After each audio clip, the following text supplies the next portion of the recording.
আসসালামু আলাইকুম গাইস, সকলে কেমন আছেন? আলহামদুলিল্লাহ, আল্লাহর রহমতে আমিও ভালো আছি। তো আজকে আমরা যাচ্ছি হচ্ছে হজরত ওয়াসকুরনি রাদিয়াল্লাহু তাআলা আনহুর মাজারে, যিনি নবীর প্রেমে পাগল হয়ে তার সমস্ত দাঁত উপড়ে ফেলেন। আর তার মাজার অবস্থিত হচ্ছে ওমান সালালাই পাহাড়ের উপরে। তো আজকে আমরা তার এখানে যাওয়ার চেষ্টা করব। তার জন্য আমরা পাহাড়ে যাচ্ছিলাম, দেখেন পাহাড়ি রাস্তা মাশাআল্লাহ। তো আমরা চলে আসলাম তার মাজারের কাছে।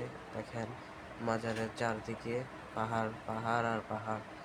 দেখেন পাহাড়ের উপরে তার মাজার, ওই যে এটা হচ্ছে তার মাজার।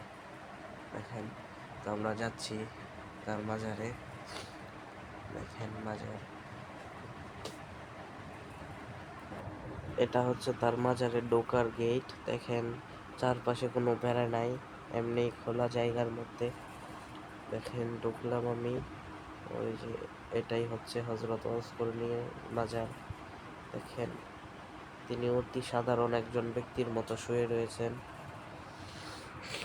তো এই পর্যন্তই ছিল আজকের ব্লগটা।